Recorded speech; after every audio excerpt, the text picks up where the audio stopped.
Yes.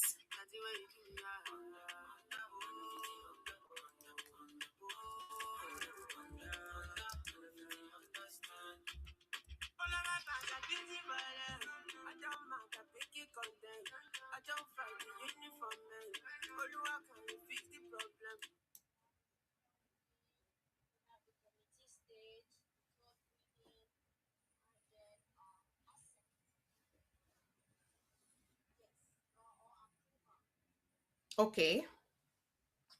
So what is the majority for the approval when it comes to the House?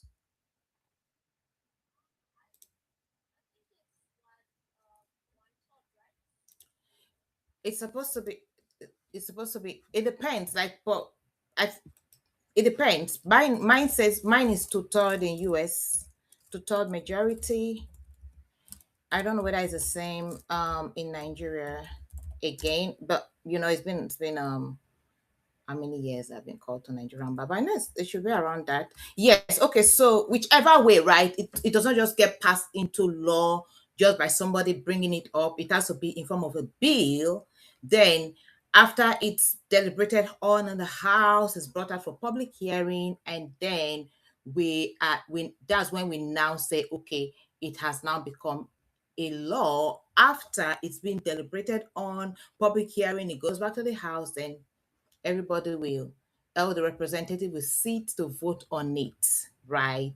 And then before it now gets passed into law. So it's always good if you see public hearing, try to participate, because that's the way they can weigh how best the law is going to come into place, right? It's going to come into play. um, and whether or not the Congress will end up passing the law will also depend a lot on public opinion and all. And thankfully, Senator Ned Nwoko, he's into social media, and he brought it out the other day. We tried to post it on our page, but I think I went for that live. Immediately I saw it, actually, I was like, it's today. I want to really listen to this public hearing. Then I went to his page and I clicked on the live session. I was like, oh my God, like the live session is not here. But well, you can always follow it through the link, through their house link, to see what was said and all that. Yes, so thank you all so much for joining. I appreciate you all. I appreciate you all. Welcome, welcome, welcome once again. Welcome to Cross Border Legal Conversations. So let's ask this question: can Nigeria require global social media and technology companies to establish physical offices? The spirit, enforceability, and possible consequences of Senator Ned Woko's bill. Now, today we're going to do what is called a comparative legal analysis: Nigeria versus the United States. How does it play out in the United States? Before we go ahead, I am your host, Attorney Cynthia Azo, a U.S. and Nigerian attorney, and I have with me here my co-host, Barrister Christiana Ibe Ruben, my Nigerian law partner. We rub minds we rub minds together throughout the week, and we come up here live to discuss trending legal issues. And I'm sure you've all been enjoying all we've been doing over this past few weeks, and we are enjoying it too. We want to invite you to come in. If you want to join the discussion, feel free to send an invite, and I will accept your invite as soon as we are ready to accept invites. We just want to spend some time discussing the bill first, then we'll invite you in because it is public hearing, okay, so that we can all talk about it. What are the implications, like, because sometimes our Congress try to make some laws, and sometimes we want to actually hear what is the opinion.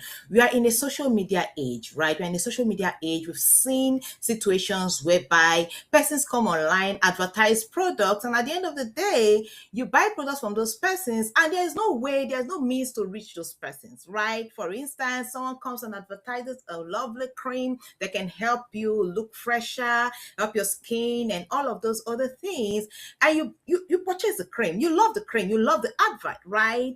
And then when you get home, you use the cream, and then you start experiencing some blemishes, and you want to see if you can get a refund for what you bought, or if you can just, get a customer service, or just, be able to get something, some liability claim somehow. And you go back to the person's page and you can't really get anything out of the discussion, right? Because at the end of the day, it is all about consumer liability, right? So because we have social media products everywhere, we are now looking at a situation whereby the House has brought up a bill suggesting that if you are selling products online, you need to have like a physical address so people can contact you if you have a business, right? If you have a product you're selling online, right? Something like that, right? So um let me just go ahead and quickly talk about the bill and all. So hello everyone, welcome to yet another episode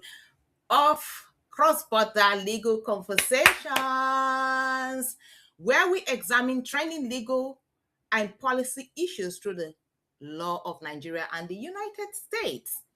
I am your host, Attorney Cynthia Azor, and joining me is Attorney Ruben. I'm joining you from the United States. Attorney Ruben is joining you from Nigeria. Please let us know where you're joining in from. Yes, so let us know in the comment section where you're joining in from. Yes, thank you so much. I appreciate. I can see lots of comments coming in. Thank you. Thank you so much for connecting with us. But I remember we have a lot of audience today, maybe because of the topic, right? So thank you so much. Yes. So it's a pleasure to have you here today, Attorney Ruben. Barrister, yes, thank you for always joining in. And so today, we are examining a bill sponsored by Senator Prince Ned Nwoko that has generated considerable debates in Nigeria.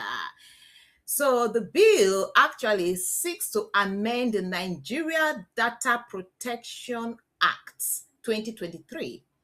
One of its central proposal is to require social media platforms, data controllers, and data processors carrying on business in Nigeria to establish and maintain functional physical office in the country. So it actually has to do with data, it has to do with data controllers and data processors carrying on business in Nigeria to establish a fiscal office and maintain a fiscal offices across the country in Nigeria, right?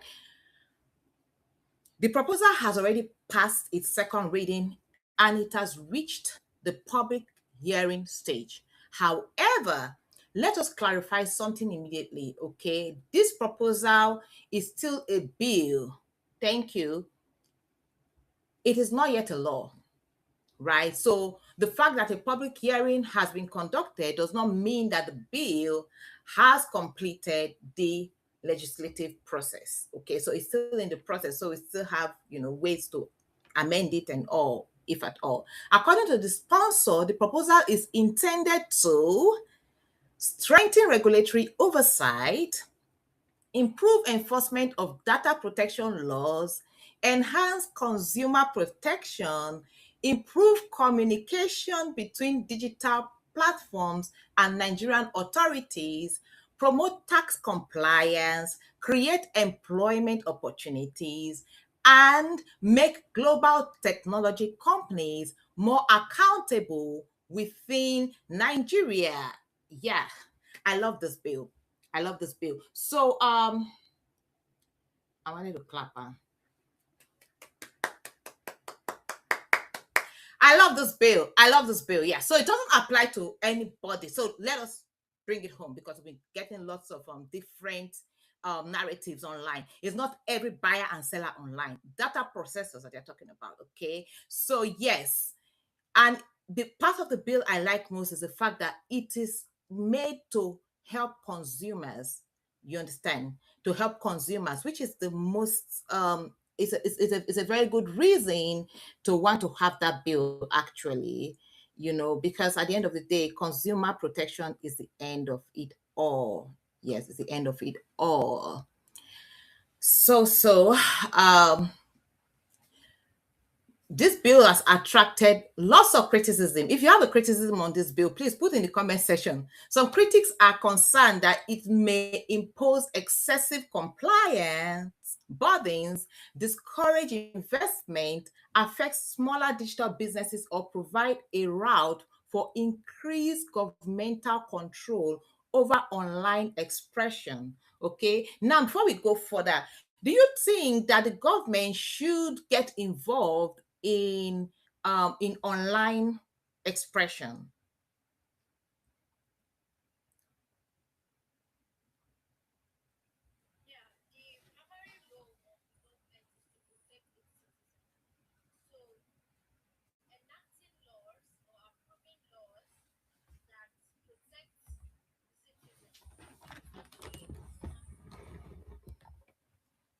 Exactly, exactly. You're right. You're right. It's a very smart development, especially if the citizens have been affected by it all this while, because we don't just have the laws come like that. It's sometimes when the citizens are affected, consumers are affected, you see the lawmakers, we have to step in and say, no, no, no, no, no. We have to do something about this. We have to do something about this. And they've started the process by bringing up this bill, thanks to Senator Ned Nwoko. Okay, so thank you all so much for joining. I appreciate you. I can see the likes going up. Yeah, so therefore, today's conversation is not simply should Facebook and TikTok open offices in Nigeria? That question is quite too narrow. So we want to examine the deeper legal and policy questions. What is the spirit behind the bill? What problem is it trying to solve? Would a fiscal office actually solve that problem? Is the proposal legally and practically enforceable? And could less restrictive alternatives achieve the same purpose? How does Nigeria propose how does the proposed Nigerian approach compare to the United States? And how do bills become laws in both countries? What safeguards should be included if the bill moves forward? Okay. So before we examine the technical legal issues, let us test the proposal against some real life scenarios and situations, okay? So that we can bring it home. We have to bring it home so you understand what we are talking about. So let us take the first scenario, which is a real life scenario. Um, yeah, thank you all so much for joining. I'm seeing some questions coming. Please, Attorney Ruben, take notes. Thank you. Um, Yes. So imagine a Nigerian entrepreneur who has spent 5 years building her business through Facebook and Instagram, right? So she sells clothing, she pays employees, and supports her family through that business. She spends millions of naira every year advertising on the platforms. One morning, she wakes up and discovers that all her business pages have been permanently disabled. That can happen a lot, right? She receives no prior warning and no meaningful explanation. Her customers can no longer find her. Her pending orders are disrupted. Her advertising account is inaccessible. She sends emails and submits appeals for several months, but she receives only automated responses. There is no local customer service office to visit. There is no Nigerian representative she can speak with directly. So, Barrister Christiana, supporters of this proposal might say that this rule is precisely why these companies should maintain fiscal offices in Nigeria.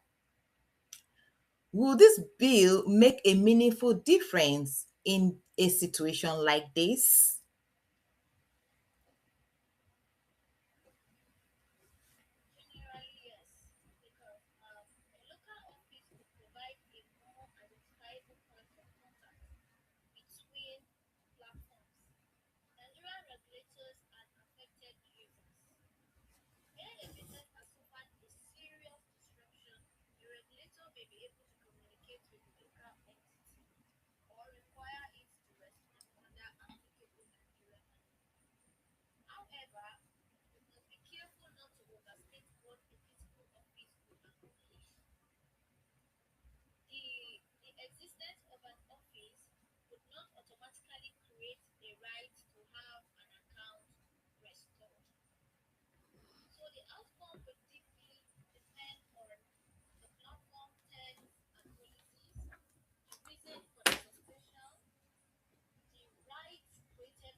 Thank you so much, Barrister Ruben, for your perspective. Thank you so much. Yes. So, yes, very important. So, that distinction is important. So, a building is not the same thing as an effective legal remedy. Okay. The law would need to specify whether the local office must accept complaints, respond within a particular period, maintain a dispute resolution department, comply with regulatory inquiries, accept service of legal documents, or provide reasons for certain account decisions. Okay, so without clearly defined duties, people may have an office address but still receive no meaningful assistance. So it's important the bill takes that into cognizance. Yes. Let's look at another scenario, the fake account and online fraud scenario, right? So now let us imagine another scenario. Imagine that someone creates several fake social media accounts using the identity of a Nigerian celebrity lawyer or business owner. The fake account collects money from members of the public. Hundreds of people are defrauded before the accounts are eventually removed. The victims report the matter. Now, the police want subscriber information and other records that may help identify the person behind the accounts. But communication with the platform must pass through offices outside Nigeria. Barrister Ruben, please, would a local office make cooperation with law enforcement easier? Thanks for your likes.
Exactly.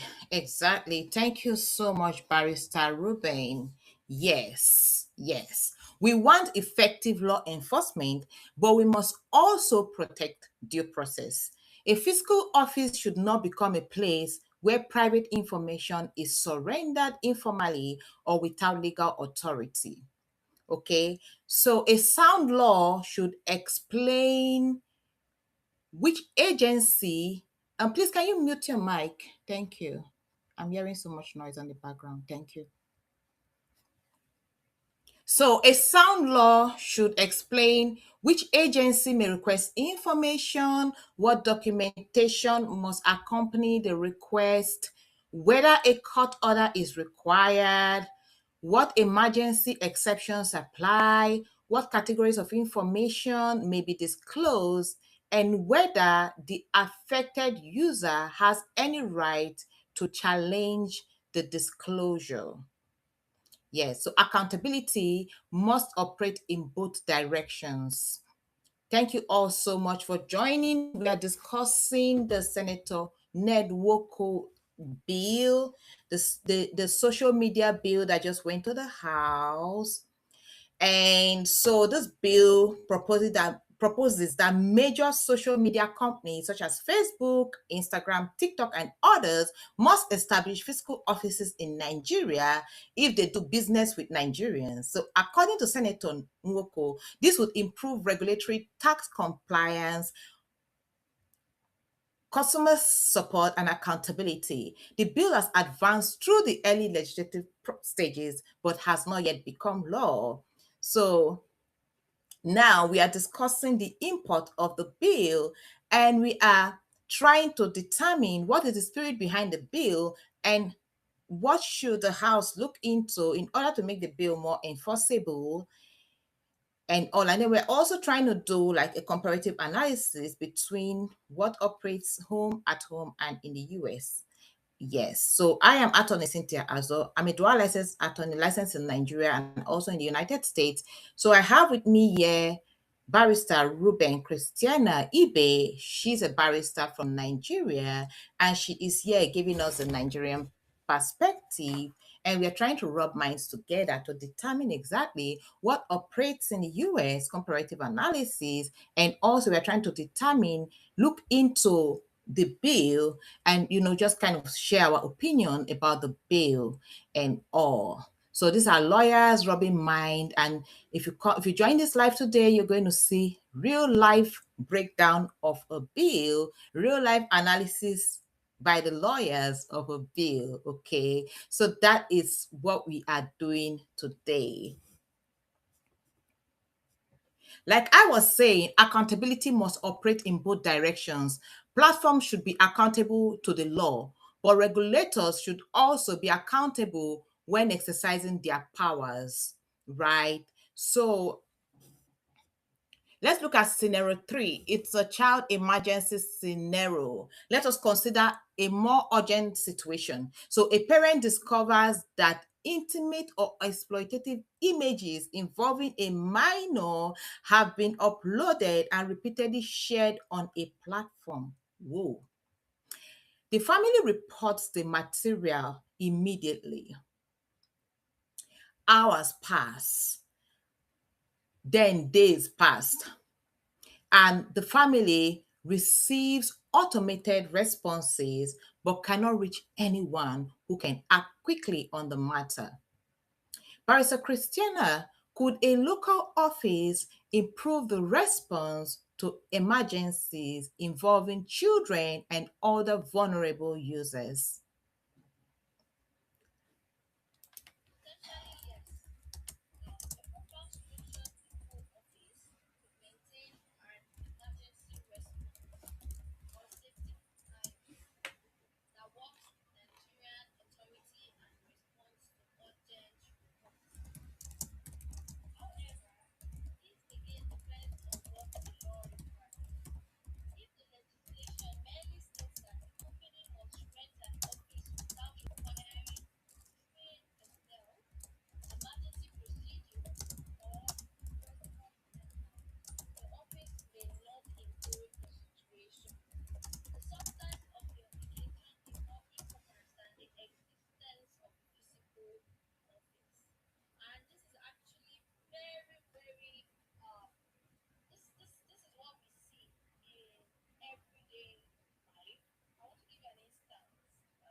Thank you so much, Barrister Ruben. Thank you for that perspective.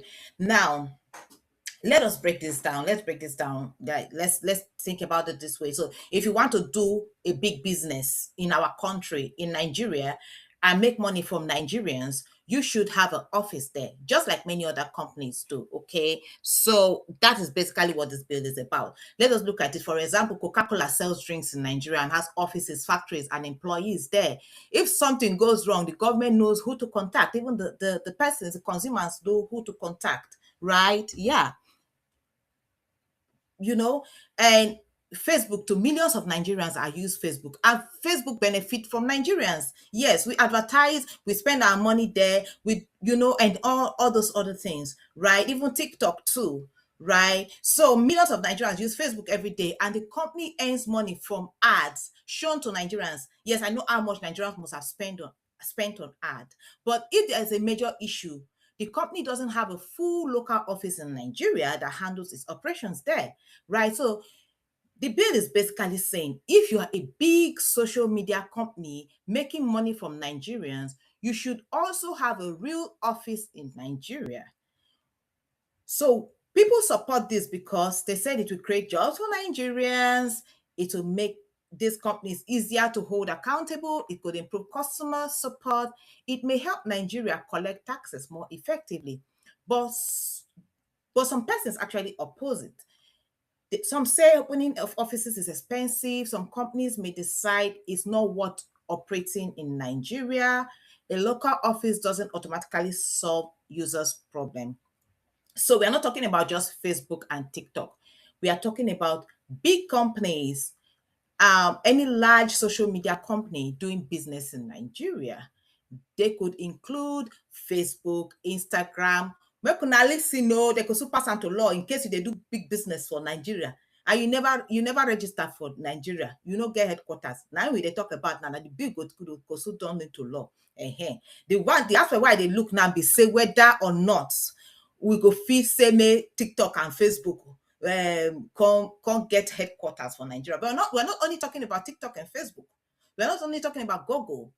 Most likely they may we dey talk about big companies where they do business for social media. You dey expect say Nigerians go patronize you. Wetin the bill dey talk now be say you must register your company in Nigeria. Oh yes, you must register your company in Nigeria, just like this CY as a law tech solutions where we dey try bring out now. If we become big tomorrow, we need to register office for Nigeria. Na so because people go dey buy product from our hand. If we get services where we dey offer for out there, if we have services that we're offering, people we want to patronize us, right? So if they have complaints about the services, where do they go to?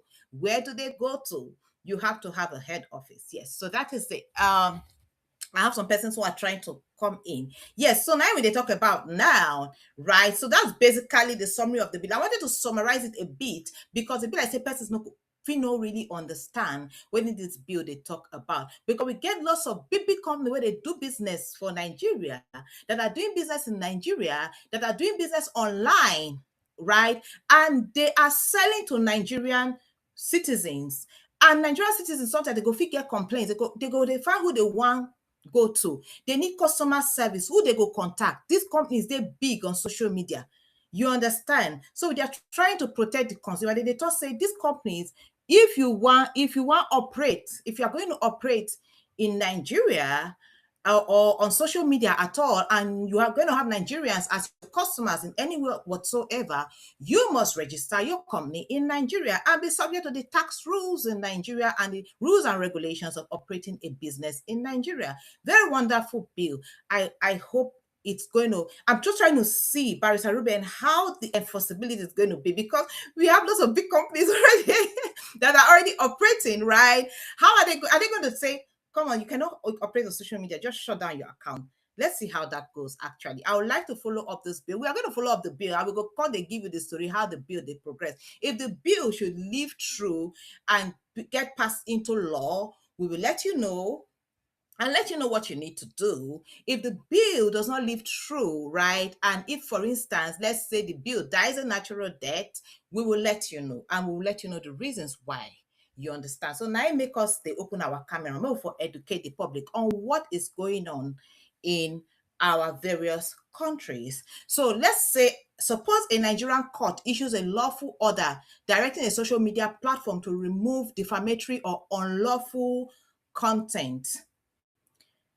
The communication must be routed through offices abroad, right? So the process is usually slow, and the harmful material remains online while the affected person continues to suffer reputational or financial damage. Barrister Ruben, this is what we're talking about in terms of all those deep fake people they create, all those defamatory and all those things. When social media is now becoming so porous that people can come online, say whatever they want to say, do whatever they want to do. We just watched one this morning, myself and Barrister Ruben, where they say our popular peller when they talk about what's his name, Davido, because Davido has not accepted his invite yet, okay, to come for his wedding. He says all sort of things about Davido, and now Davido's lawyers are on it. They are on it. You understand? So yes, the social media are becoming so porous. So I feel like a little bit of regulation in that area. What do you think, Pastor Ruben? Might do some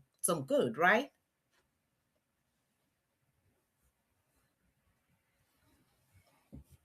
You're on mute. Okay. I don't. Okay. Yeah. Yeah, I can hear you now.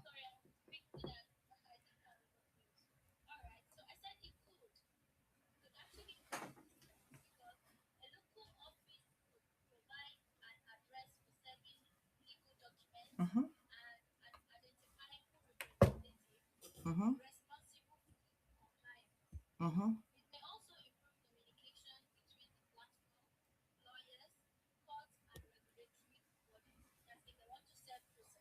Mm-hmm.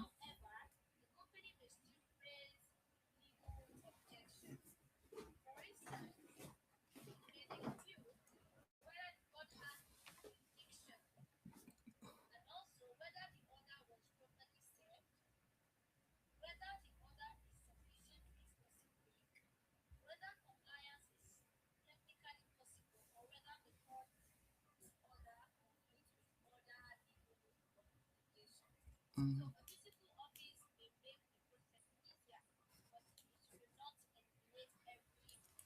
Every legal possibilities. So when a law is about to be passed, right?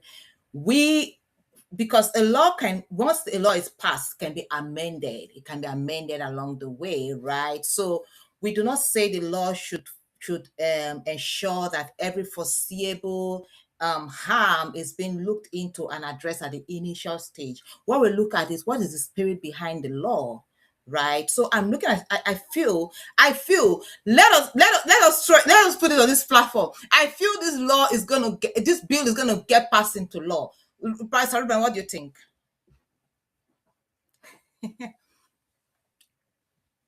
Vote. Put your.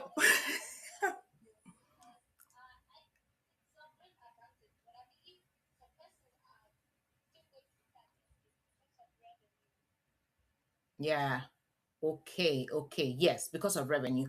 So put your votes. Put your votes. Barrister Ruben, I'm going to clip this part and put it up there. Like, put your vote. Like, this is a bill. Go look at the bill. Go check what it's about. Put your opinion in the comment section, and just vote. Is the bill going to be passed into law, yes or no? It depends on the person that puts their comment first. If you put your comment first and you were right, we are going to trace you, and there's going to be a giveaway. Yeah. So yes, by the time we are going to follow through the bill in the house, and and if you got it right and you put a comment first, we are going to come up in one of our lives and we're going to do a giveaway to that person who got it right. Okay. So let us. Oh my goodness, I'm solving some puzzles here. Where is oh my goodness, damn.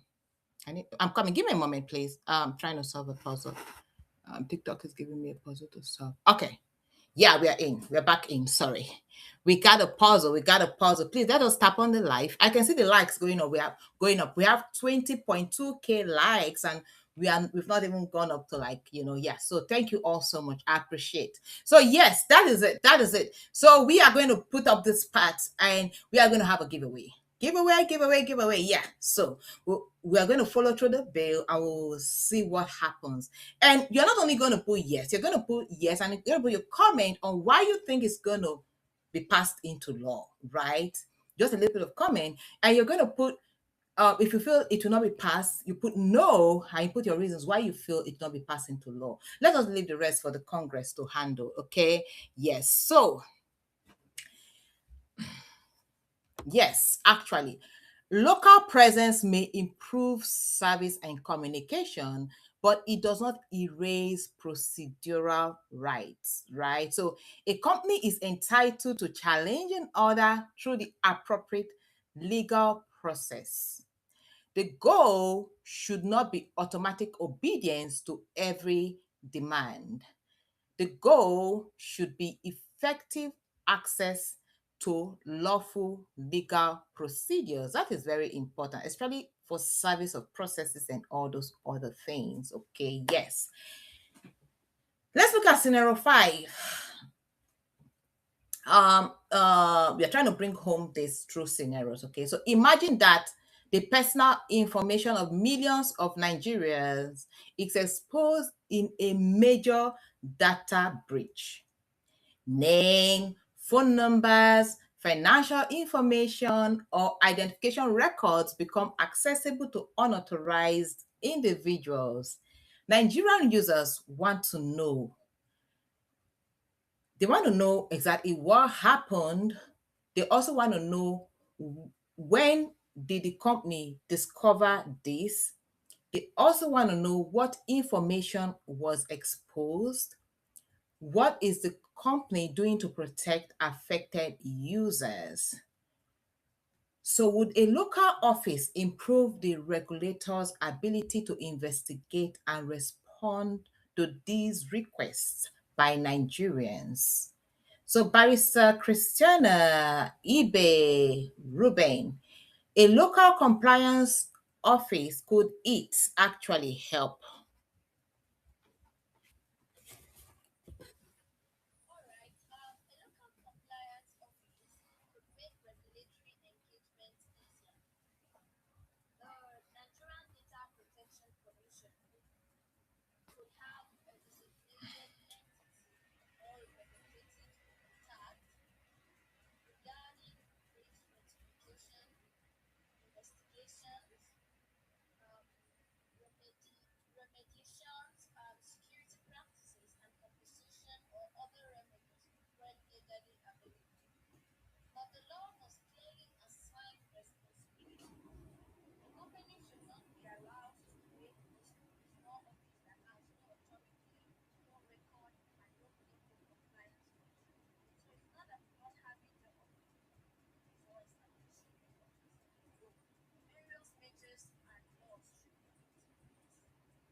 Yes, yes. Thank you so much, Barrister Ruben. Thank you so much.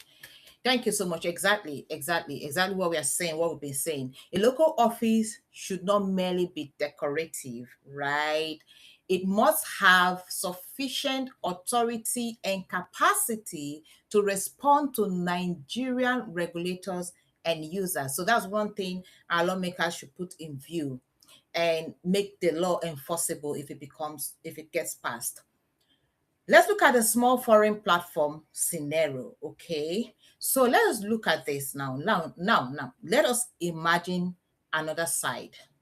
A small foreign technology company develops an educational platform, right? It has only a few thousand Nigerian users and earns relatively little revenue from Nigeria, okay? The company has no employees in Africa. If Nigerian law requires every digital platform accessible in Nigeria to establish a fully staffed physical office, the company may decide to block Nigerian users rather than bear the cost. So, Barrister Ruben, is that a legitimate concern? We are now looking at the concerns.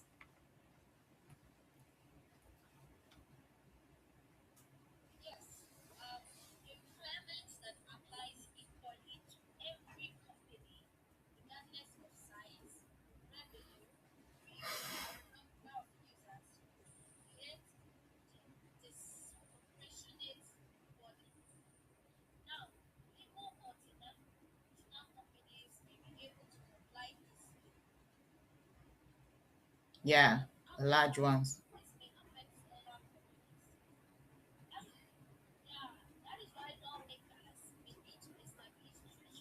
Mm, mm-hmm, mm-hmm.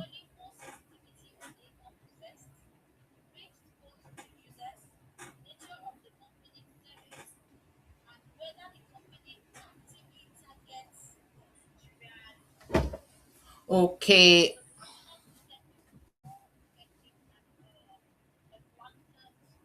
Yeah, a blanket rule, right? Okay. Yes, yes, yes, yes. You're right because we have different sizes of companies. So I think lawmakers should put that in view also. Let me see. This thing is covering my face. The this one. Yeah, okay. Yeah, let me okay.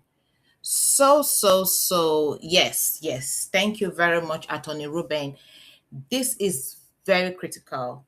A law intended to protect Nigerians should not unintentionally reduce Nigerians' access to useful digital services. Okay, so we need to put a threshold there. We need to say real big companies and then specify the target audience, not just every digital company. Okay, so let us consider another scenario. Consider a Nigerian startup that depends on affordable digital advertising. Okay. The founders worry that if global platforms must establish offices in Nigeria, hire employees, and maintain extensive compliance system in every country where they have users, the cost may eventually be passed on through higher advertising fees. We're going to have increased subscription prices. We're going to have few services, or we're going to have reduced investment in the Nigerian market. Could the bill unintentionally affect innovation and small businesses?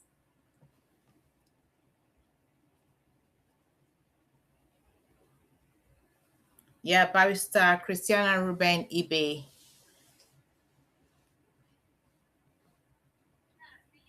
Yes, I can hear you now.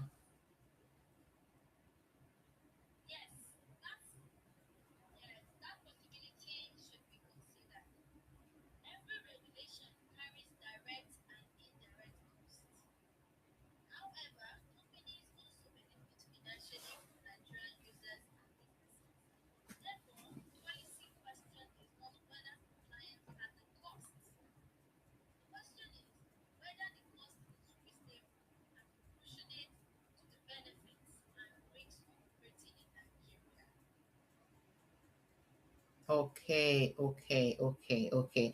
And we also know that, doing business in Nigeria now can actually really be expensive in terms of, maintaining staffs and all that. So I actually feel like, yes, that threshold should actually be there. Let's determine, you know, how much should this company be making for them to actually establish a head office or a business head office in Nigeria. Okay.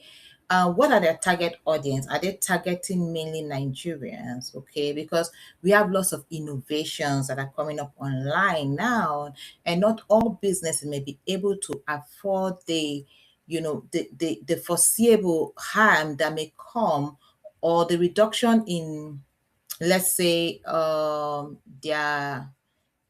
their capital strength when they try to establish, a head office in Nigeria and all that. So these are things we will also need to look into. Our lawmakers, it's a wonderful bill. We like the bill, but we need to look into certain areas. So therefore, the policy question is not whether compliance has a cost. The question is whether the cost is reasonable and proportionate to the benefits and risk of operating in Nigeria. Yes. So.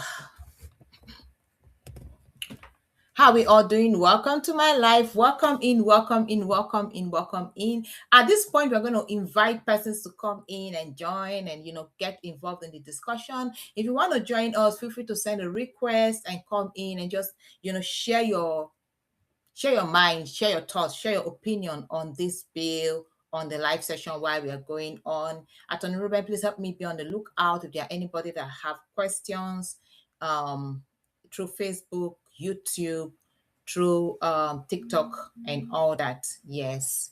So, yes. So a good regulation is not necessarily a regulation with no cost, okay? A good regulation is a regulation whose benefits justify its burdens and whose requirements are proportionately tailored. Yes, that's why it's important. Let me see if we have any invite coming in. No. All right. So let's go into segment 2. What exactly does this bill seek to achieve? What exactly does this bill seek to achieve? Now, let's move away from the scenarios. We've tried to explain what the bill is. We've explained it through scenarios. I'm sure so many of us already understand what this bill is talking about. Okay. So this is public opinion. Tomorrow, when it becomes law, don't say they did not hear the public before it became law. That's why we are here. So come and share your opinion. When you never can tell who is watching and where this video may go to. Okay. So the proposal seeks to amend the Nigeria Data Protection Act. Its reported provisions would require social media platform, data controllers, and data processors carrying on business in Nigeria to establish and maintain functional offices within the country. Barrister Ruben, this affects us directly. The sponsor has identified several intended objectives, including strengthening regulatory oversight. We need to follow this bill very well. Improving enforcement of data protection obligations, enhancing consumer protection, creating direct channels between technology companies and Nigerian authorities, supporting national security, encouraging tax compliance, creating employment opportunities, and ensuring that companies benefiting from Nigeria's data market maintain a meaningful local presence. So the proposal has also reportedly included provisions relating to bloggers, yes, which has generated additional concern about the bill's scope. This one broad though, and its potential effect on online expression. Mm. I don't know what else to say. So the final point is very significant. Okay, the public discussion often focuses only on companies such as Meta, Google, TikTok, and all. But if the language also reaches data controllers, data processors, smaller platforms, digital publishers, or bloggers, then lawmakers must carefully define who is covered and who is not covered. Yes, a law should not leave ordinary content creators uncertain about whether they must rent offices, register employees, or join particular associations merely because they publish contents online.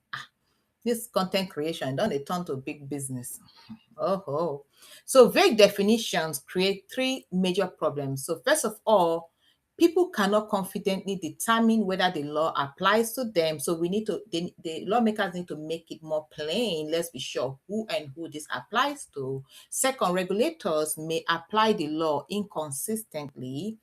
Third, vague power may create opportunities for selective or politically motivated enforcement.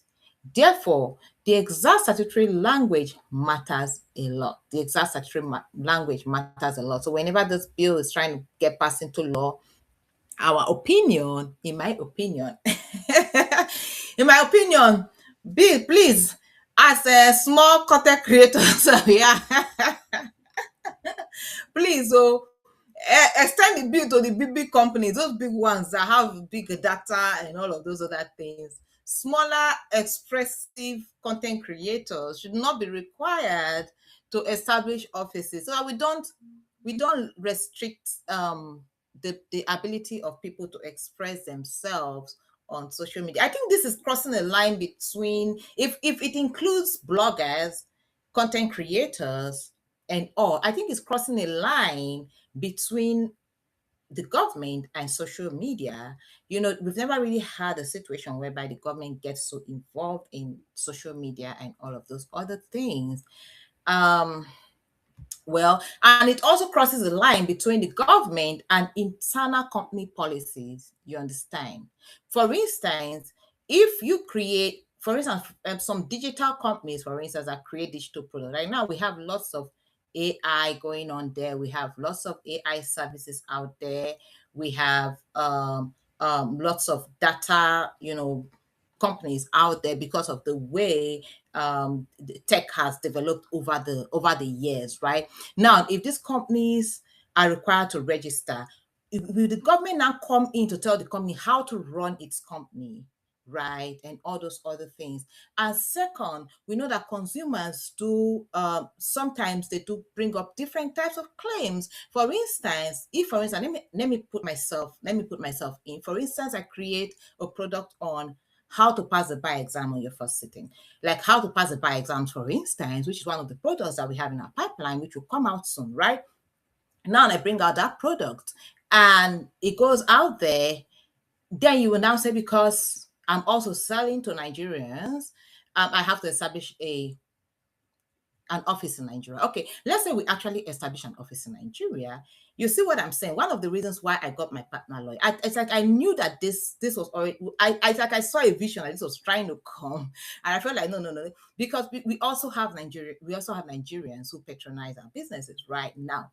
If you say I should have an office right now, and if somebody comes in now and the person purchases my digital product, my intellectual property, and the person once, for instance, my refund policy would say, right, it's a huge disclaimer that we have there. The moment you sign up for this product, the moment you pay that money, even if you're paying instrumentally, even if after a month you decide that you don't want to use the product anymore, if the product is supposed to be to help you for 3 months, you must pay the complete 3 months money, because what, it is our intellectual property. Now that's one difference between digital products and regular products out there.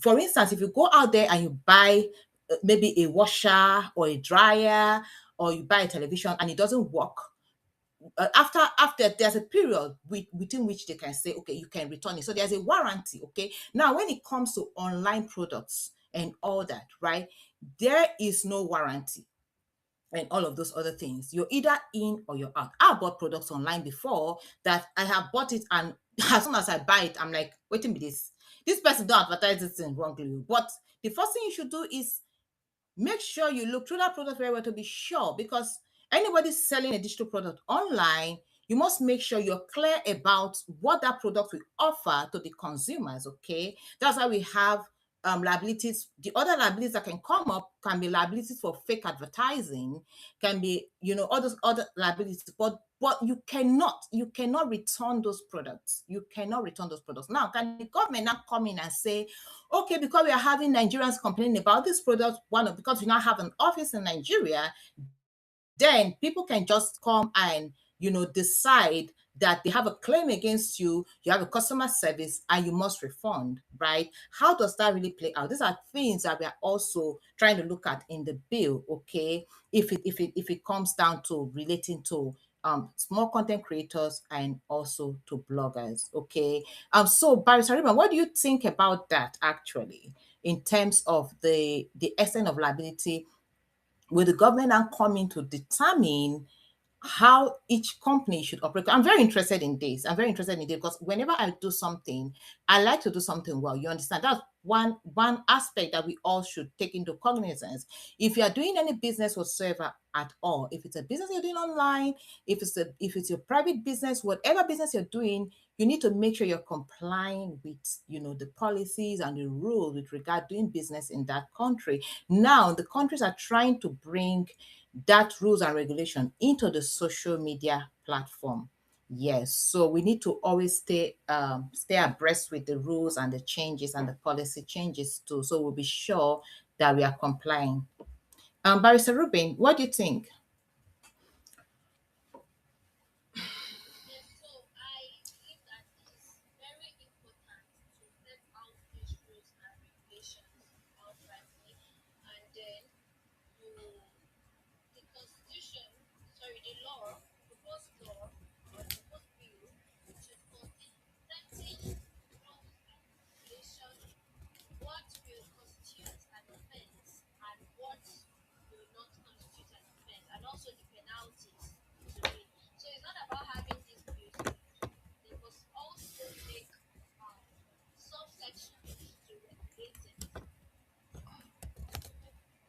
Yeah, thank you so much. Thank you so much.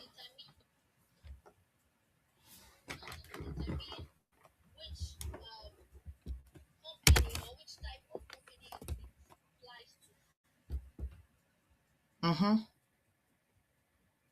Yeah, yeah. Very important. Yeah, that's very important. So let's not make a blanket rule that you just say, oh, because you're collecting people's data or because you're operating a data services kind of business, you must register, whether you're a big company, whether you're a small company, whether you provide digital products, everybody blanket rule. No, it should let us have the subcategory so that we have the threshold, right, applied in such laws. Basically, that what we are saying. So, segment three. Uh, what is the spirit behind this law? When lawyers interpret legislation, we often ask questions. What mischief or problem is the legislation trying to address? There must be a problem before they say they want to make a law. The spirit behind this proposal appears to be broader than simply requiring companies to rent buildings. Okay. At its core, the bill appears to respond to a perceived accountability gap.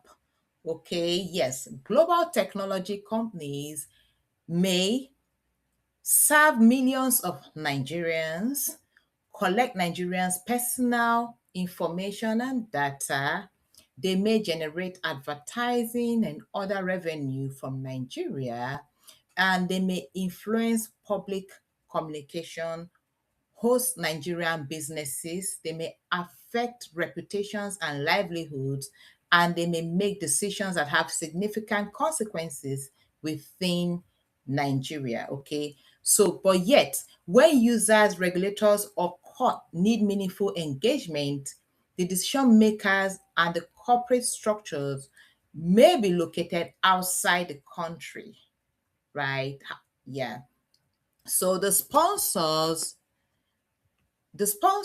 argument appears to be if a company has a substantial digital and economic presence in Nigeria, it should also have an accountable legal and corporate presence in Nigeria. Yeah. So, hello, how you doing? Welcome in. Thanks for joining. Yes, thank you so much for joining. Yes. So, thank you. Someone says nice topic.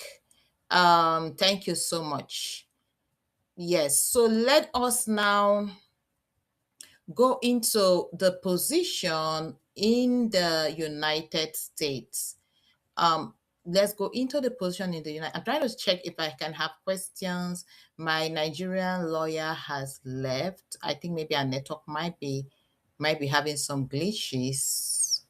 Some Yeah, our network might be having some glitches. So, if we have any questions, please, let's put our questions in the comment section. If you want to join, feel free to send an invite. Someone is trying to come in. Someone is trying to come in. Let me see. Um, Someone is trying to come in. Okay, yeah, let me accept her.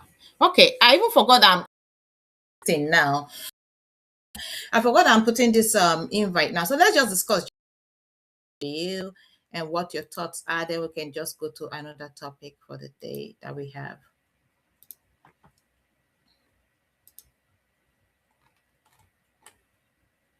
Hi, Tony Ruben.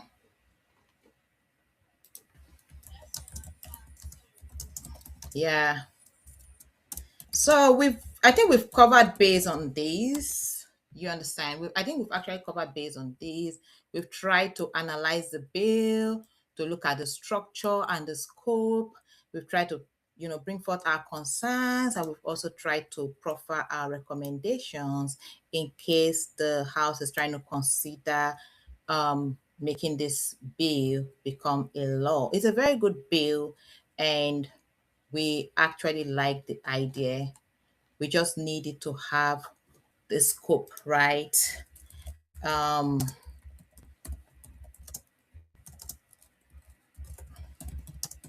right. What do you think? What are your final comments?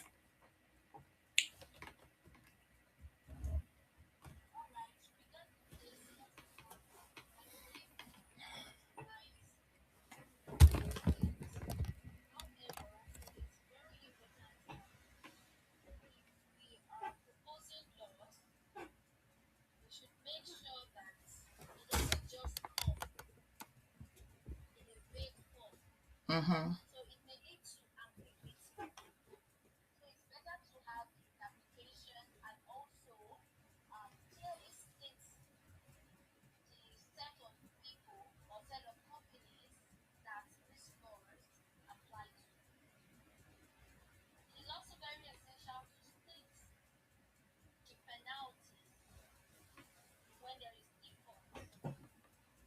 Mm-hmm. Yeah.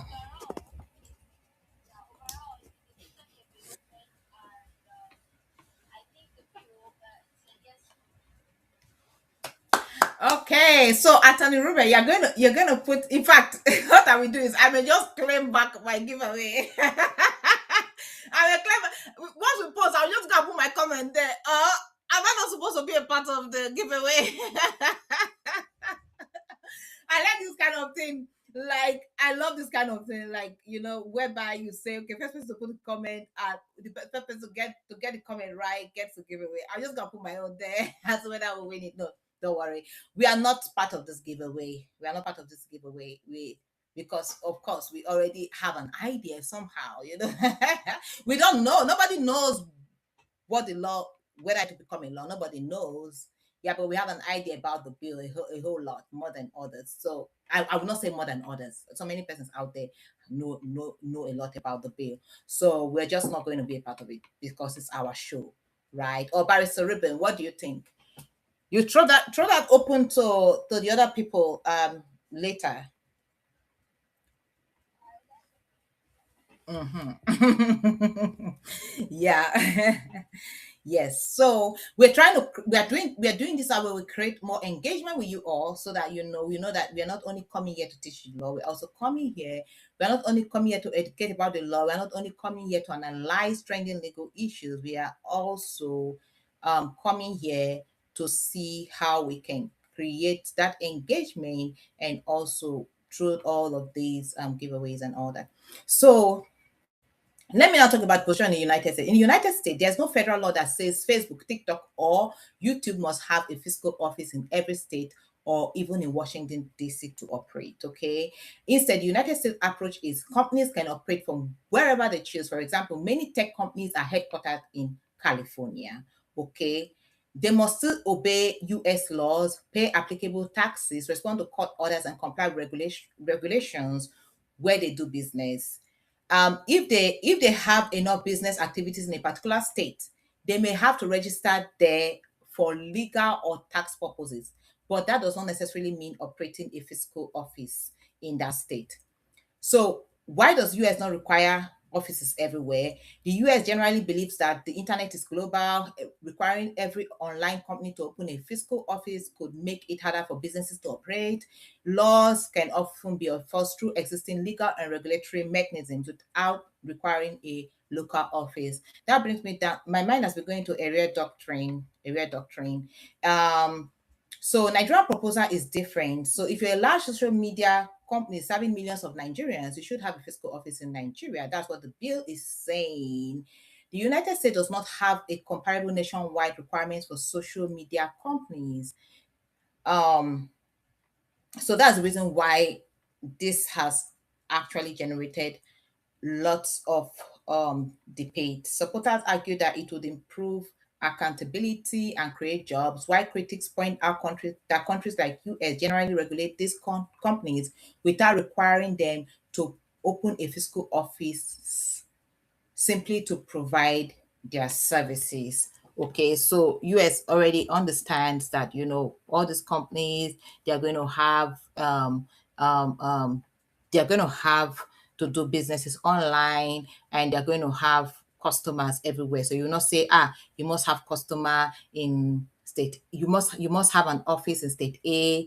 You must have if you have a customer in state A, you have to have an office in state B. If you have a customer in state B, and all of those. So that, and there are so many other ways that the court can determine jurisdiction and all those other things. But yeah, so let's keep going. That's for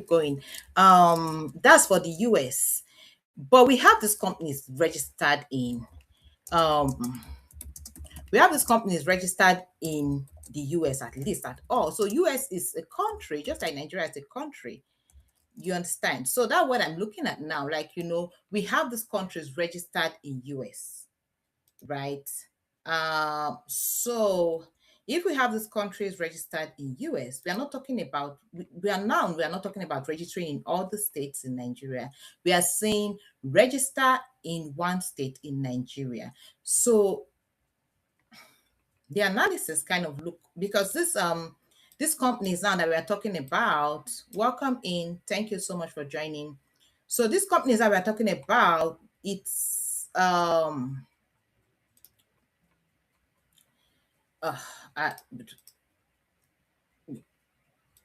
well, basically, we still have a place where we are distinct. Okay, even if we have some companies that are registered in the US, it's not all the social media companies that are doing business that are registered in the US and all those other things, right? So, um, it's both ways, right? It's actually both ways. It's actually both ways. Um, I'm now looking at it from the fact that Nigeria is a country and US is a country. In as much as US does not have a federal law, many of these companies are registered in US also. Okay. I had that kind of situation with somebody who sent me an inbox. I think he had an issue with a company that was registered in China. And then I was asking the person, was it China? Yeah. And then I was asking the person, does this company have a headquarters in Nigeria? And the person told me no, that they're trying to route their complaint through the customer service, right? And all those other things. So, Barrister Ruben, are you there? Yes. So let's look at a situation. Let's look at a practical situation where someone does business with a company that is based in a place like, let's say, a company that's based in, let's say, China, right? And the person has complaints against that company, and that company does not have a registered headquarters in Nigeria, how does the law actually, you know, apply there in terms of when it's time for, if the person wants to raise a dispute, where would they say the dispute will go? How are they going to do it in and all that?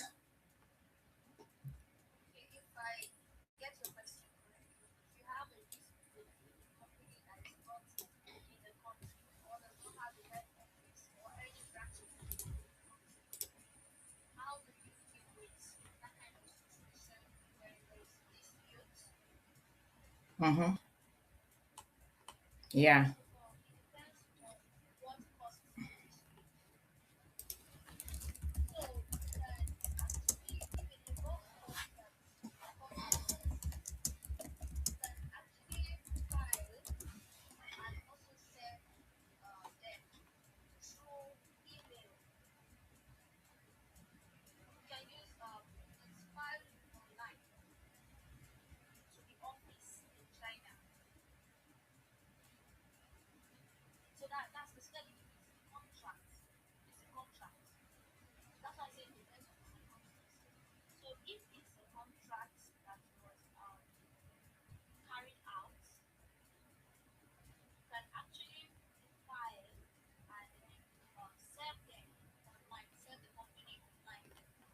Mm-hmm.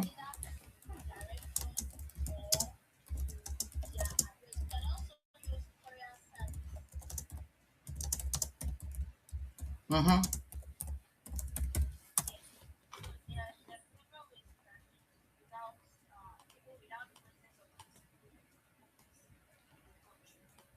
Okay, so now which what court will have jurisdiction in that kind of situation? Because I have that situation with this other young man that contacted us.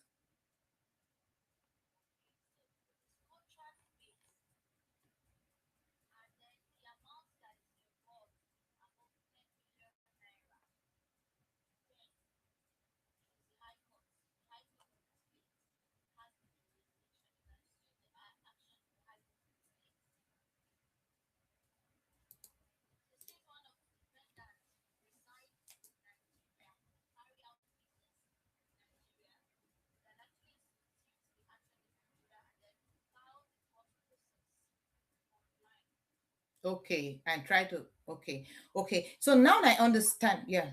Mm-hmm. Yeah.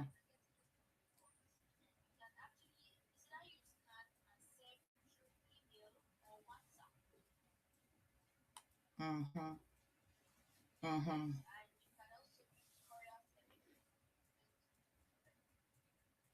Okay, okay. Okay, now I understand what the law is actually trying to solve, right? If persons have disputes against these companies, you need to have a registered address where these persons can communicate you. Because this other young man that did business with this other company in China, I was asked because I couldn't do anything about that because he didn't even have the company address. I'm like, are you doing business with an online company and you don't even have? I was like, okay, where is the contract? You don't have a contract. He said he did it based on trust and all those other things. I felt like trust. Well, see where your trust has led you. There's nothing much we can do because we can't even start processes now. We can't even do all those other things. You understand? So you just take it as one of those big bites. So before you do business with any company online and all, forget social media and all those other things. You have to make sure that that company has a registered address where you will say, yes, if anything happens today, I can actually serve processes, I can get remedies, from this by serving this company at this address, and make sure that that address is an address that is effective. That's what we're trying to say about this law. The law should ensure that, let's say that the company, even if the company has a registered address, the company updates its registered address steadily, right? Updates its registered address. Now, to me, what I would say, if I'm supposed to give a proposal or just make a public opinion, is let it be like US. Let it be like US. Let every company be able to operate whether or not they serve Nigerians, right? Let them be able to operate. Just ensure that every company has a registered address. You understand? It must not be a registered address in Nigeria because I can see, even if you don't have a registered address in Nigeria, if a Nigerian institutes an action against that company, the action can be brought up even in a Nigerian court, right? Because what? Because the the defendant resides in Nigeria. And we have something called the minimum contact rule. I'm trying to go, my mind is going through civil procedure in US actually. Minimum contact rule, right? And all those other things. So as long as there's minimum contact between the defendant and the products you advertise. So we're looking at where you advertise the products, where did the consumer purchase the products from. Let's say you're operating, for instance, we have Michelin tire, for instance. Let's say tire, for instance. So we have your headquarters, maybe in a place like in another country, and they come down to the place like, let's say, Nigeria, and they advertise in Nigeria, all the states of Nigeria, and then they bring up an advert in a place like Benin City, for instance, and a customer buys their product, and it happens that they have an issue with their product and all of those other things, and they want to sue. Okay, yes, they can go ahead and sue the Michelin tire, even if they don't have an headquarters in Nigeria, or they don't have a branch in Nigeria. You understand? So let's also look at the landmass space of Nigeria too. Do we have the space to accommodate all these businesses that are coming up and all those other things? I think physical, if we look at it this way, let's not say physical address as in, okay, physical, okay, now let's look at it this way. Physical address might be different from physical office, okay? Maybe what the Congress is trying to talk about is the same thing we're trying to talk about. A physical address means an address that you can say is physically, connected to Nigeria. As but in our opinion, it doesn't have to be a physical address in Nigeria. It can be a physical address in another place, as long as they have a way through which they can be contacted, right? Attorney Ruben, what's your opinion?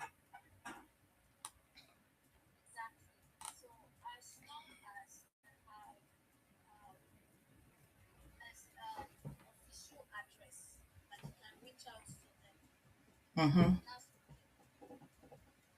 Yes.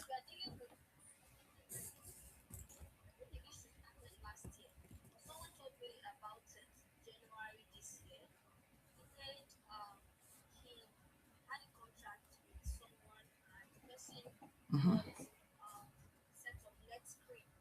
Mm-hmm.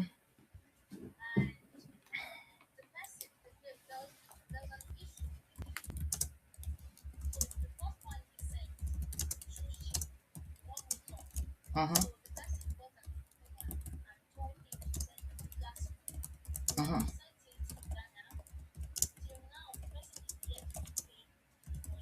Mm-hmm.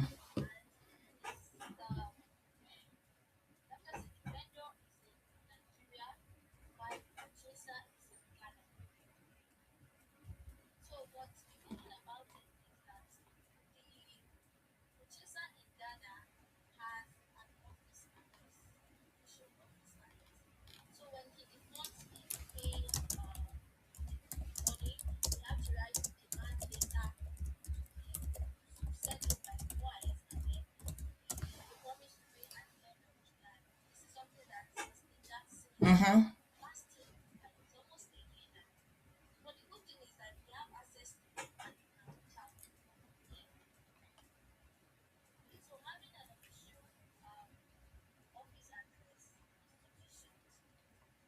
Okay. Okay. Okay. Yes. Exactly, exactly. Yes, if it's that one, yes, yes, yes. But the aspect of, oh, you must have an office in Nigeria. If you have an office in Nigeria, you have to employ staffs and all those other things. That may just be too cumbersome. Ensure you have a, a way or a means or an address or a means through which you can be served. This can be regulated by the government. We don't mind the government regulating that, because it's going to help consumers in order to reach them if they have any complaints. You understand? Because sometimes some of these social media platforms are to sell products and all those other things. They don't really have an address or a physical address where people, or an address or where you can be served in case someone has an issue with your product. It can be PO box, maybe. PO box. We're just trying to see how we can be more practical with it. Right. Thank you so much, Attorney Ruben, for that. Thank you so much for that comment, Attorney Ruben. Now we have examined the purpose and possible implication of the bill from the Nigerian perspective. Let us also compare the Nigerian proposed approach with the position in the United States. Um, Let me quickly restate what this bill talks about. The proposed bill says that it's proposed by Senator Nwoko, and it seeks to amend the Nigerian Data Protection Act of 2023. Okay, so among the things it tries to protect, it would require covered social media platforms, data controllers, and data processors operating in Nigeria to establish functional and verifiable physical offices within the country. Now, when we talk about operating in Nigeria, we don't mean that you must be operating within Nigeria. We mean if you are on social media in any way whatsoever, and Nigerians are going to be patronizing you in any way whatsoever, your services, and majority of your customers are from Nigeria, or part of your customers are from Nigeria, you must have a physical address in Nigeria. Okay, that's the bill basically, right? So the argument behind the proposal is that global technological companies generate significant revenues, collect substantial amounts of data, and provide services to millions of Nigerians, yet some of them do not maintain an adequate physical presence in Nigeria. Okay, physical, this term physical, I don't know. Well, supporters believe that requiring local offices could improve regulatory oversight. So it's basically about local offices, consumer protection, protection enforcement, tax compliance, national security engagement, employment creation, and accountability. So the practical concern is quite understandable. So when a Nigerian customer or a consumer has a serious dispute with a foreign digital company, the consumer must discover the consumer, sometimes they may discover that the company has no accessible office in Nigeria. Is it that they have no accessible office in Nigeria? They don't have office at all? Because from what we just discovered now, you can serve them online. There are ways you can serve. Well, the individual may be directed from one automated customer service channel to another without knowing whom to contact, where to serve legal documents, or how to obtain an effective remedy. So the bill appears to ask a fundamental policy question: should a global technology company be permitted to earn revenue, collect data from millions of people within a country without maintaining a meaningful, accountable presence there? So now I just want to look at the United States. In the United States, generally, we do not have one blanket federal rule requiring every foreign social media or technology company accessible to Americans to establish a physical headquarters or full operational office in the country. However, that does not mean that foreign companies are free to conduct business in the United States without legal accountability. The American system often addresses the issue through several separate legal mechanisms. First, there is business registration. When a foreign company is conducting business within a particular state, that state may require it to register as a foreign business entity and appoint a registered agent. Okay, so a registered agent is someone who is authorized to receive lawsuits and other official documents on behalf of the company. But registration vary from state to state, and merely operating a website that Americans can access does not always mean that the company must open a full physical office in every state. So what you're trying to say now, that if you have a website and you're selling products and people are going there to purchase products, the bill now is trying to say you must maintain a physical office in Nigeria where people can contact you. Exactly. You must have a physical office. You must have an office address where people can contact you, not just a customer service. I've seen that happen a lot of times, whereby a consumer purchases something online and you're trying to contact the customer service and you're just getting automated response upon automated response upon automated response.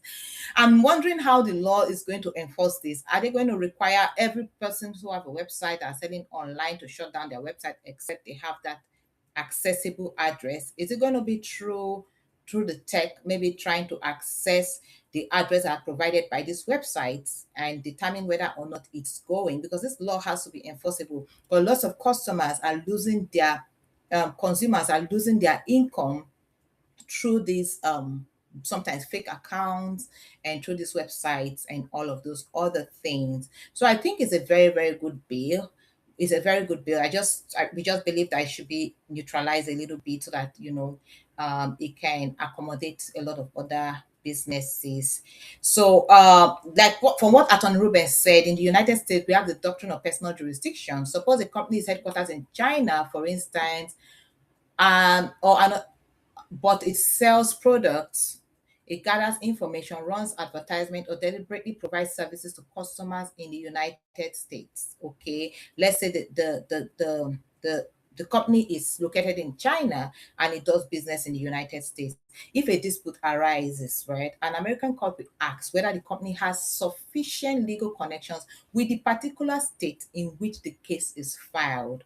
Okay, the court may examine questions such as: did the company deliberately target consumers in that state? Okay, did it advertise or provide paid services there? Did the alleged harm arise from the company's activities in that state? Does the company have employees, property, offices, contracts, or other continuing business relationship there? So the absence of a physical office does not automatically prevent a U.S. court from exercising jurisdiction. So it's more like a long arm statute. You, as long as you as a contact at all with the US, somehow the US will have jurisdiction over that case and will be able to enforce for a citizen. So if the company purposefully directed relevant activities towards a forum and the dispute arises from other activities, a court may, depending on circumstances, exercise jurisdiction over the company. However, merely operating a globally accessible website may not by itself be sufficient in every case. Okay. So now, when we're doing this in law school, it was a very, very interesting conversation, Attorney Ruben. It was a very, very, very interesting conversation where, we had a case where there was a website that advertised a product and someone in another country bought that product because of the advert. And so, are you not going to say that because they did not, they targeted everybody, right? So, are you not going to say because they did not, they may try to argue that they did not have sufficient minimum contact with that state. They don't have like business there in terms of targeting the state, the people in the state. Therefore, they should not be held liable and all of those other things. But that case then was like, as long as you advertise that all and someone watched your advert and the person meaningfully, impliedly believe that your product will help the person, and your advert is such that it can cause another person to believe in the advert and buy the product, okay, you can be sued in that state where the person, even if the person purchased it online. That was the conclusion of that case. If I can find that case, it was a case of a company that does its business on the website and all of those other things, and then it targets persons from all around the world, definitely. And at the end of the day, someone purchases that product and the person is from, let's say, Nigeria. Okay. Can that company say that, oh, because we don't really have a branch in Nigeria, we don't have a headquarters in Nigeria, or oh, because it was just an advert, we cannot be held liable? That was a case we saw. And I remember very well, in that case, it was said that you will be held liable. You cannot use that you know, to say no, you can't be liable because, yeah. So, um, yes, so that was a case that we had. And I think that is what the Nigerian government is trying. The government is trying to come in to try and see how they can regulate social media advertising that affects members of the Nigerian public. You understand? Um, so suppose a company operates through a website and advertises its product to consumers around the world. The advertisement reaches someone living in Nigeria. That Nigerian consumer visits the website, places an order, pays for the product, and provides a Nigerian delivery address. A dispute arises. Perhaps the product is never delivered. Perhaps the product is defective. Perhaps it is materially different from what was advertised, or perhaps company refuses to issue a refund. Can a company simply say, we do not have a branch in Nigeria, we do not have a headquarters in Nigeria, it was only an online advertisement, therefore Nigerian law cannot apply to us? The answer should not be an automatic yes. The absence of a physical address does not by itself erase the commercial relationship that company has deliberately placed through its advert. So if the company advertises products, made the product available for purchase, accepted an order from Nigeria, received payment from a Nigerian consumer, and agreed to supply the product to that consumer, those facts may create a meaningful legal connection between the transaction and Nigeria. Okay, yes. So um the end of it all is, if you are selling on social media or you have a website where people go order products and services, you cannot have a robot customer service assistance put in place, you must have an address whereby they can contact you. Okay, whereby they can contact you. Let's see how this law will go down the line. Actually, let's see how this law will go down the line. Yeah, let's see how this law will go down the line. Yeah, I think we've really gone a lot. We've done a lot today, Barrister Ruben. What do you think?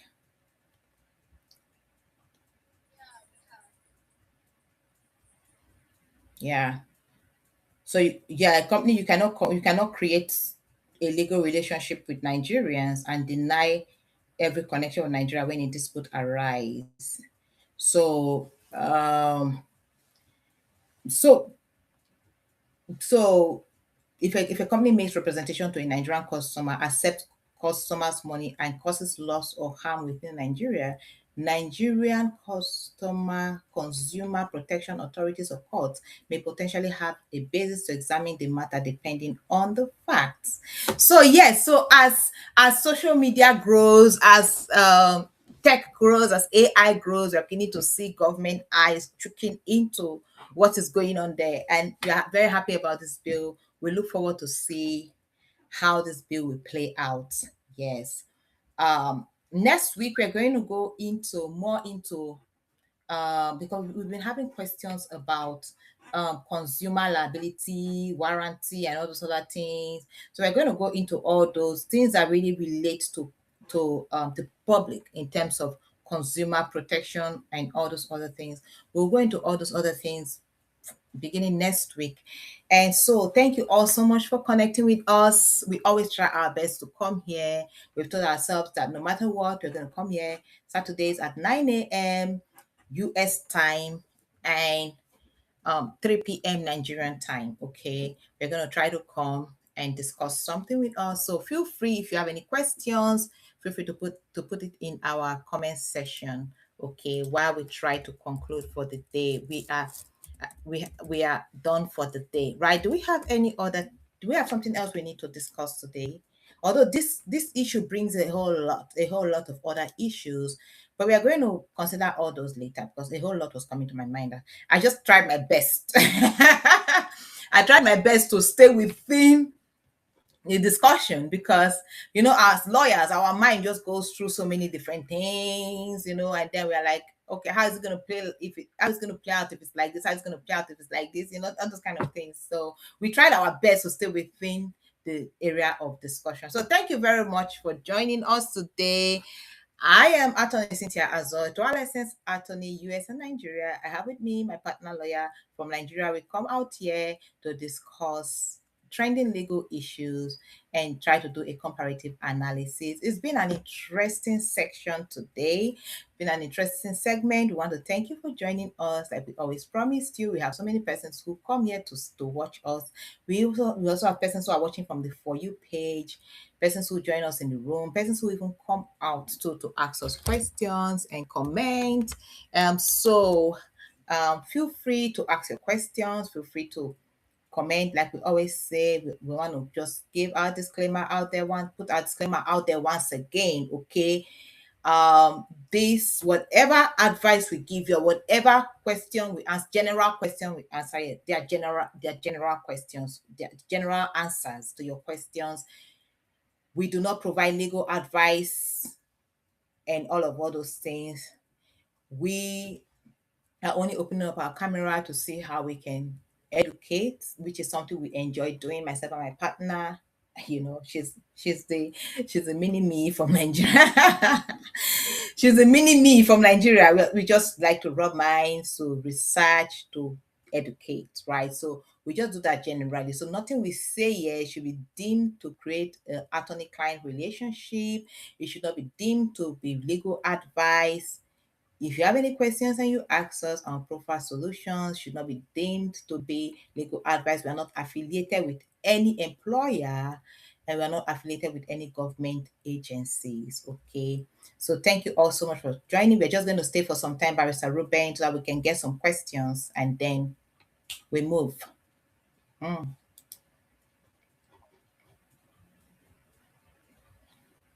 Thank you all so much. We are in the question segment now. I wish there was a way I could open up my.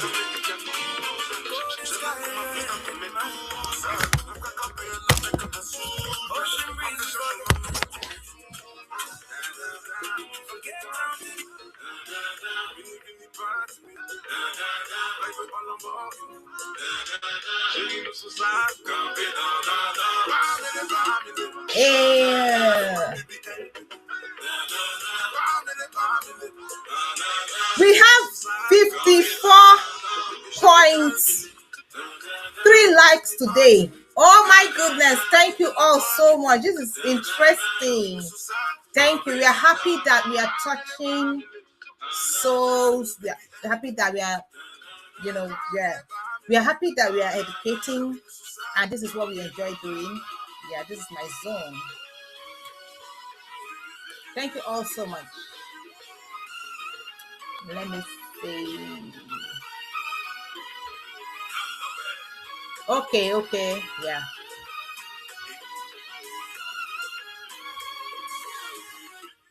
Yeah.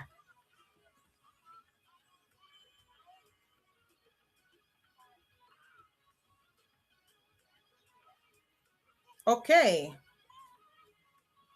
Okay.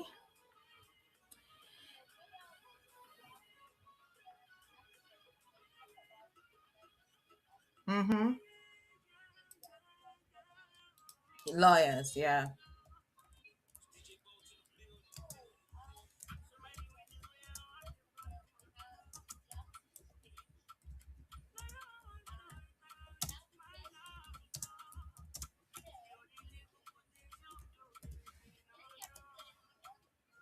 I can hear you. Let me reduce the music. Sorry. Okay, yeah. Go ahead.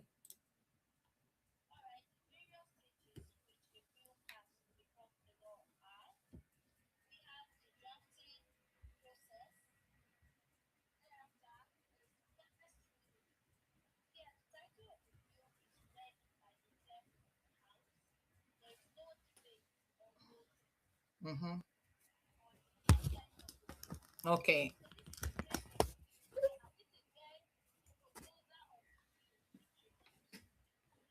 Mm-hmm.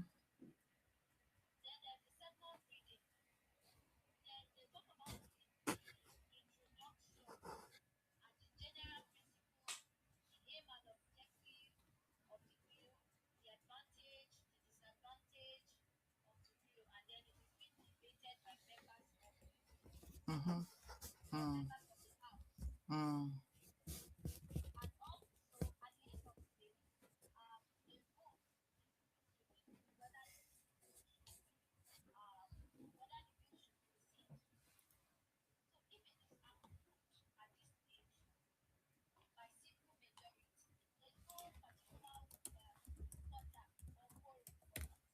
Mm-hmm. Mm.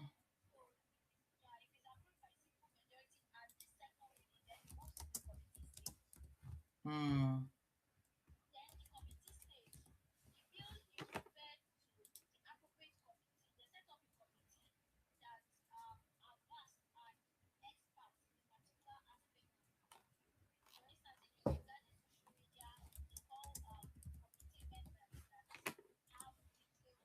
Okay.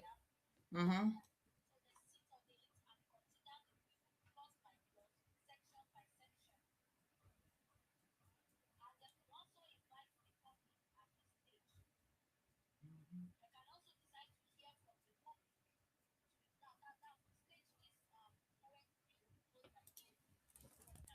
Mm-hmm.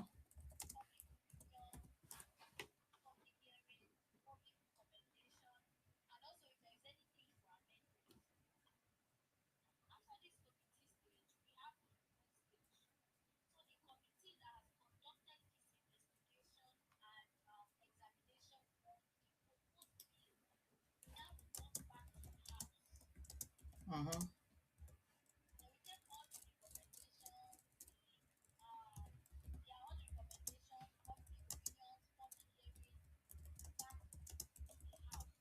Mm-hmm. Mm. mm,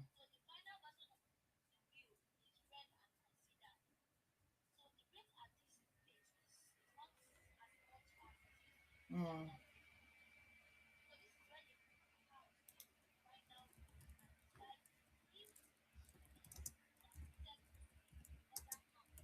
mhm, mm, mm,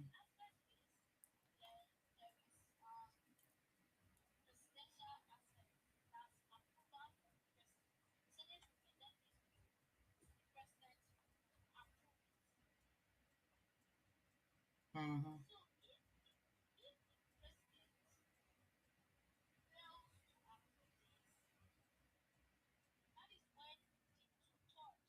mhm,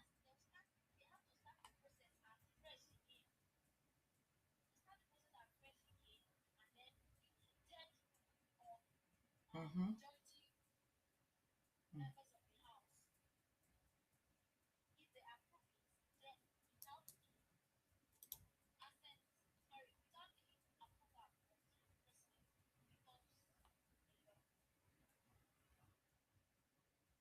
mm, mm,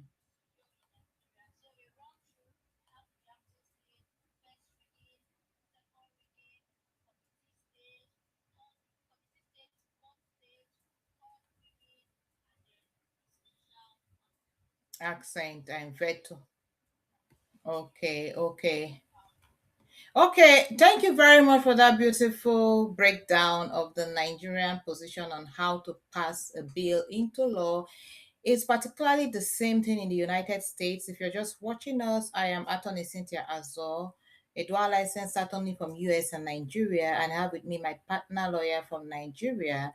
And we are here analyzing the recent bill that was brought to the House by Senator Ned Nwoko about the 2023 data um, privacy law. They want to see how they can create another law that can, incorporate technological changes and advances. We've been discussing that throughout the live session. And so now we had a question that came in, like, how do you pass a bill into law? So our Nigerian attorney has helped us with the process. So it's basically the same thing in the US. I'm not going to go through everything. It's the same thing. You have introduction of the bill to the House. So the bill is introduced at the beginning of the process, legislative process. It may be introduced in either House of Rep or Senate, and it is then referred to the appropriate committee for review, like she said. Yes. So if approved by the committee, it proceeds to the full chamber for debate and for a vote. Now, the same thing with Nigeria. Generally, a bill must pass both the House of Rep and the Senate by a simple majority. Once both chamber approve the same version of the bill, it is presented to the president. Okay, and then the president may sign the bill into law or may veto it.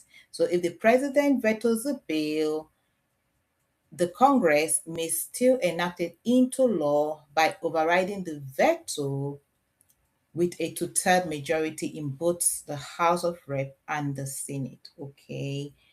Um, so we have override doctrine. The process reflects this process reflects the system of checks and balances established by the US Constitution, ensuring that proposed legislation is carefully reviewed before it becomes a law. The same process applies in Nigeria. The bill we have discussed is still a proposed piece of legislation. It has not yet become law.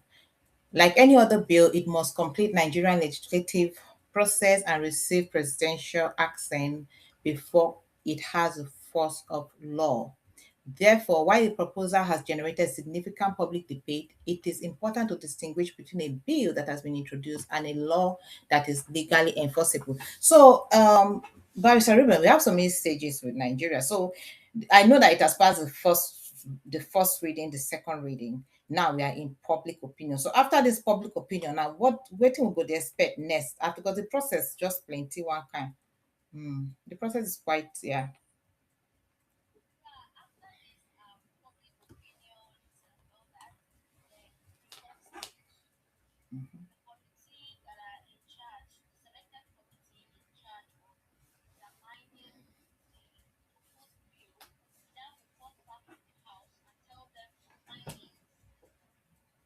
Okay.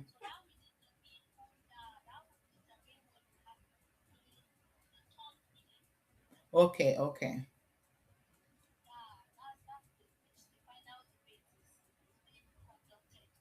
Okay. Okay. Then it's downside. Okay. Okay. So let's just keep an eye on it. We're going to, like I said, we're going to create the video and let people be able to share their opinions on it too, and then we'll do our giveaway. Do we have any other question coming in?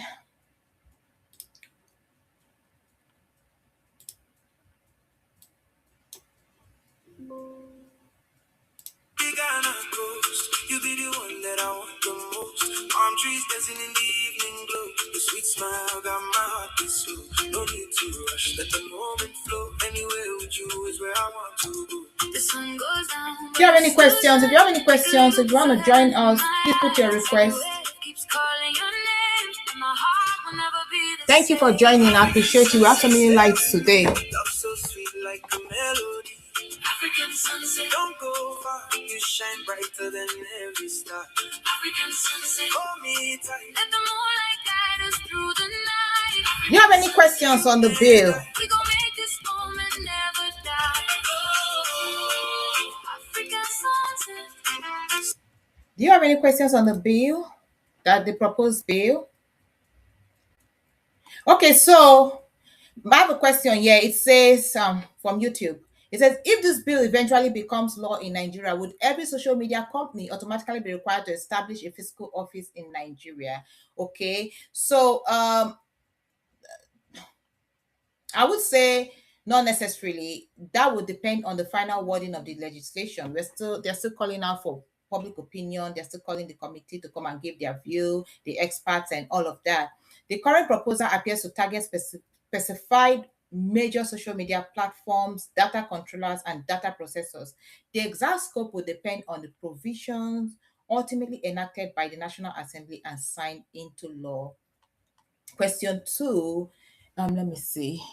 Um, so, what do you think, Attorney Ruben? Do you have a question if you're joining us?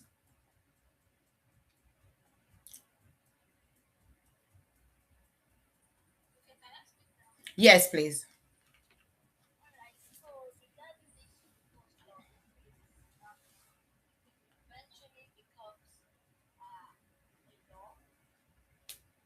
Mhm.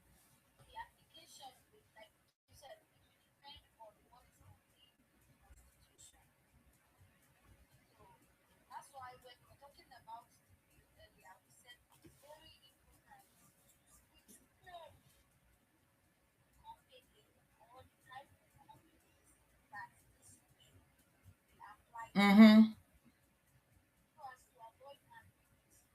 Mhm. Mhm. Mhm.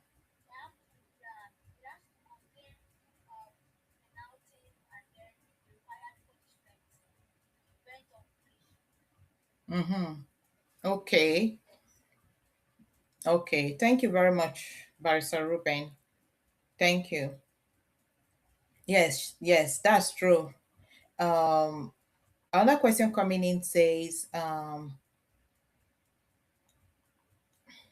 a Nigerian consumer pro- I a Nigerian consumer or a Nigerian consumer purchases a product from a foreign company through its website.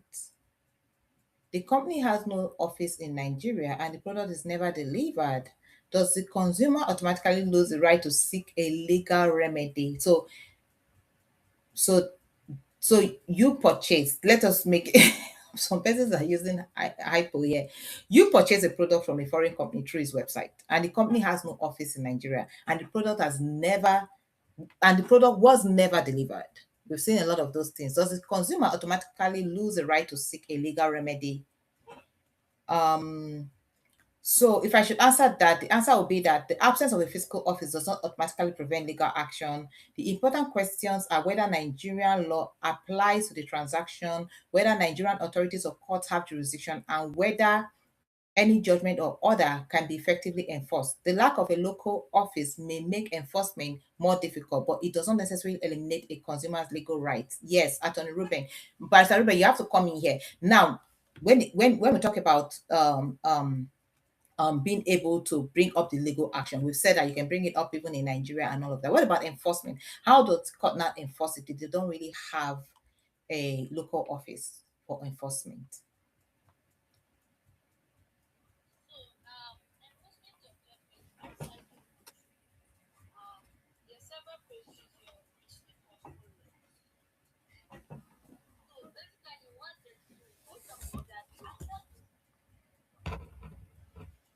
Okay. Yeah. I don't know. I don't know. I think yeah. Okay. Yeah.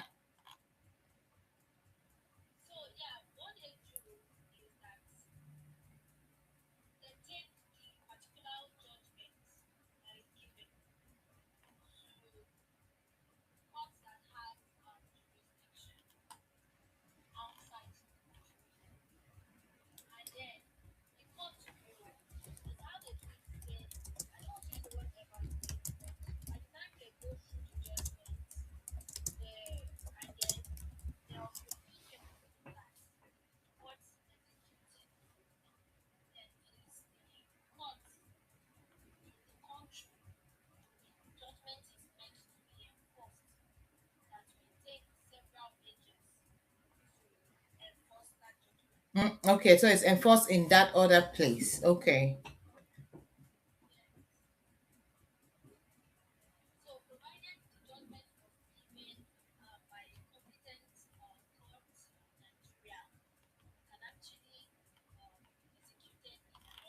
In another country. Okay. Okay. Wow. Interesting. Okay.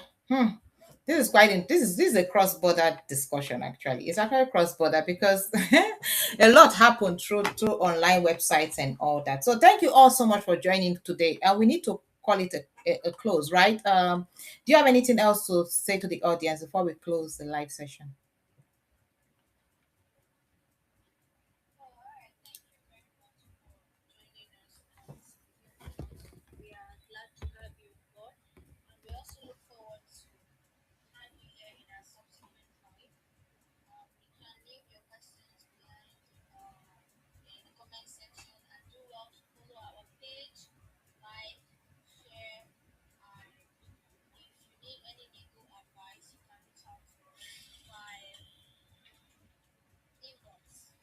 Okay. Thank you all so much. Thank you. I'm going to try and see if I can create a summary of everything that we discussed today so that we can see whether we can post some things. Okay. Thank you. Have a nice day. Bye. Thank you, Attorney Ruben. Bye, everyone. Thank you. Bye.